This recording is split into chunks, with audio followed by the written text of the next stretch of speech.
کشتی سے انسان پہلوان نہیں ہوتا.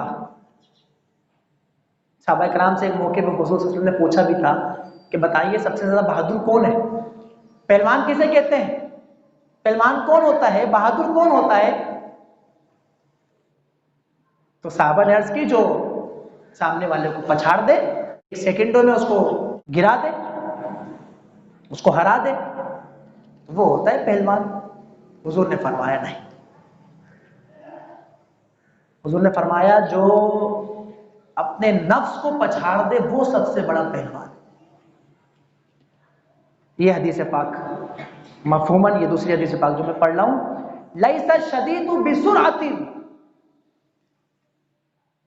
کشتی سے بندہ پہلوان نہیں ہوتا. پھر کس سے ہوتا ہے؟ انما الشدید الذی یملک نفسہ او کما قال. فرمایا جو اپنے نفس پر قابو پاتا ہے، جو اپنے نفس پر قابو رکھتا ہے، جس کا نفس اس کے اختیار میں ہے، وہ ہے پہلوان. پہلوان وہ نہیں جو کشتی سے دو بندوں کا مقابلہ ہو جیت جائے، وہ پہلوان ہے. وہ پہلوان نہیں ہے. پہلوان وہ ہے اس کا نفس اس کے ہاتھوں میں ہے، اس کا نفس اس کے کنٹرول میں ہے، اس کا نفس اس کے قابو میں ہے، اس کا نفس اس کے اختیار میں ہے.